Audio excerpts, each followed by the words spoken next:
आज बहुत दिन के बाद फिर से क्लास 10th का मैथ शुरू करने जा रहे हैं।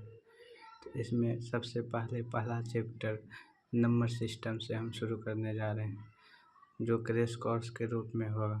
सबसे पहले हम पढ़ते हैं संख्या पद्धति, जिसको इंग्लिश में नंबर सिस्टम कहते हैं। संख्या पद्धति में सबसे पहले अंक आता है, जिसको इंग्लिश में डिजिट बोलते हैं। जैसे अंक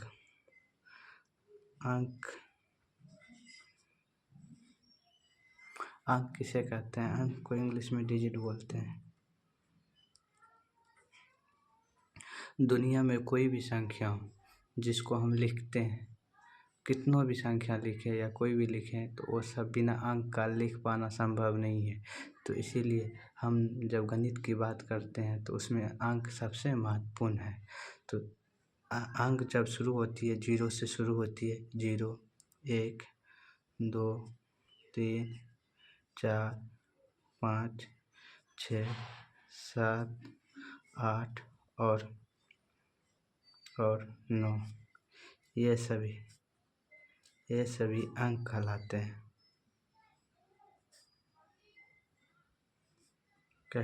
हैं। इसके अलावा कोई भी अंक नहीं है। दुनिया में कुल 10 अंक है। अभी तक कुल अंकों की संख्या 10 है।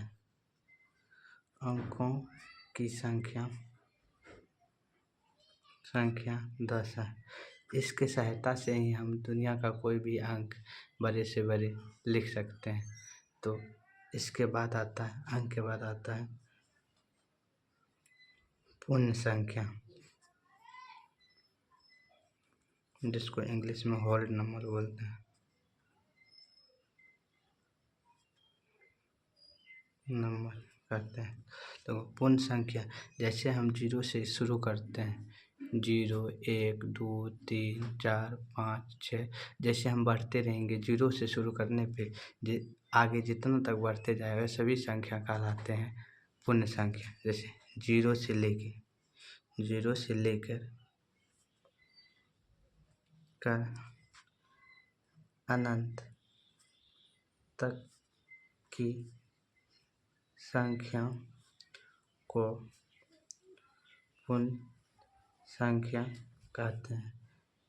जैसे कहाँ से 0, 1, उसके बाद 2, 3, 4, 5, 6, इसी डॉट इन्फिनिट तक, मतलब इन्फिनिट को ही बोलते हैं अनंत तक की संख्या को हम पूर्ण संख्या बोलते हैं।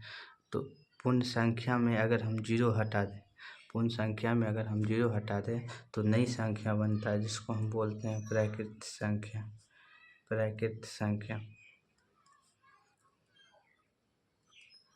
नेचर नंबर बोलते हैं इसको। जैसे हम बच्चे में गिनती गिनते हैं, 1, 2, 1 से शुरू करते हैं, तो वैसी संख्या को हम बोलते हैं प्राकृतिक संख्या। अगर प्राकृतिक संख्या में 0 मिल जाए तो उसको हम बोल देंगे पूर्ण संख्या। अगर 0 हट जाए तो उसको हम बोलते हैं प्राकृतिक संख्या। तो इसीलिए इसकी परिभाषा होगी गिनती की संख्या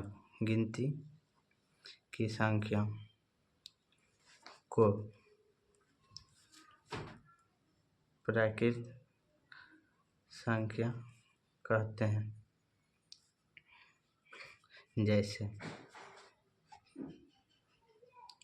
इसमें 0 से शुरू करते हैं और एक प्राकृतिक संख्या में 1 से शुरू करते हैं। 1, 2, 3, 4, 5, 6 डॉट अनंत तक।